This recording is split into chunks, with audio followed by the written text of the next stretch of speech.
სლოვაკეთის პრემიერ-მინისტრის რობერტ ფიცოს მიერ მოსკოვში მოულოდნელი ვიზიტის შემდეგ ქვეყანაში ანტისამთავრობო აქციების მორიგი ტალღა არ წყდება.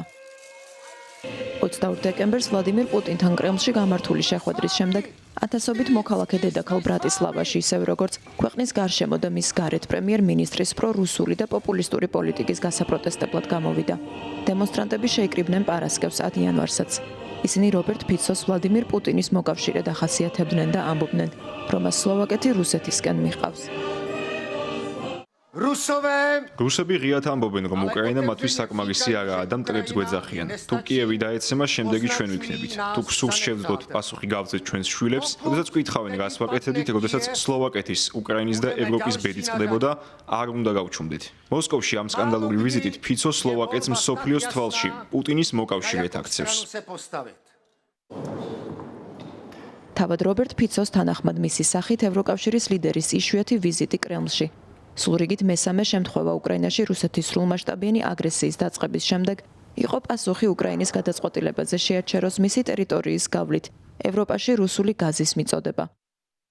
ახლა კი სლოვაკეთის პრემიერ-მინისტრი აცხადებს, რომ მისი მთავრობა ამზადებს საპასუხო ზომების სიას იმ შემთხვევისთვის, თუ უკრაინა არ განაახლებს რუსეთიდან გაზის ტრანზიტს. ფიცოს თქმით, უკრაინის გავლით გაზის მიწოდების შეწყვეტას მკვეთრი უარყოფითი გავლენა ექნება ევროკავშირზე, ხოლო რუსეთზე კი არა. Vláda Slovenskej republiky rozhodne სლოვაკეთის რესპუბლიკის ხელისუფლება მიიღებს გადაწყვეტილებას მნიშვნელოვნად შეზღუდოს ან თუნდაც სრულად გააუქმოს სხვადასხვა შეღავათები უკრაინის მოქალაქეებისთვის, რომლებიც ომის დაწყების შემდეგ ჩვენთან მოვიდნენ. ზოგმა შეიძლება თქვას, რომ სასტიკია, რასაც ახლა ვამბობ, მაგრამ სასტიკია ისიც, რასაც ზელენსკი გვიკეთებს, რასაც იგი უკეთებს ევროკავშირს. Ale kruté je aj to, čo robí Zelenský voči nám a čo robí voči Európskej únie. კაცრი განცხადებების მიუხედავად ამჟამად სლოვაკეთში გაზის დეფიციტი არ არის და ქვეყანას ბუნებრივი აირის მიღება ევროკავშირის სხვა წევრი სახელმწიფოებისგან შეუძლია.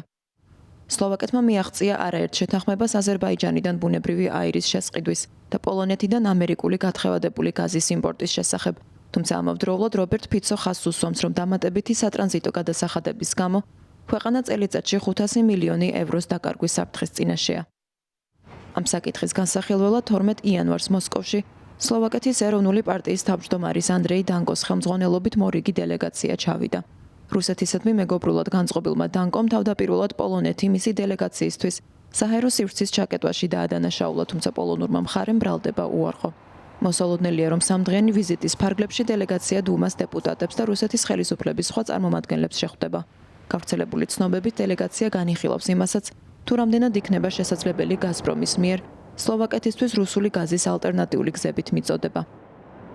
უკრაინაში რუსეთის სრულმასშტაბიანი შეჭრის ფონზე ევროკავშირის მცდელობების მიუხედავად დაასრულოს რუსულ საწვავზე დამოკიდებულება, რიგი წევრი სახელმწიფოები, როგორიცაა უნგრეთი და სლოვაკეთი, კვლავ მნიშვნელოვნად არიან დამოკიდებული რუსულ გაზზე.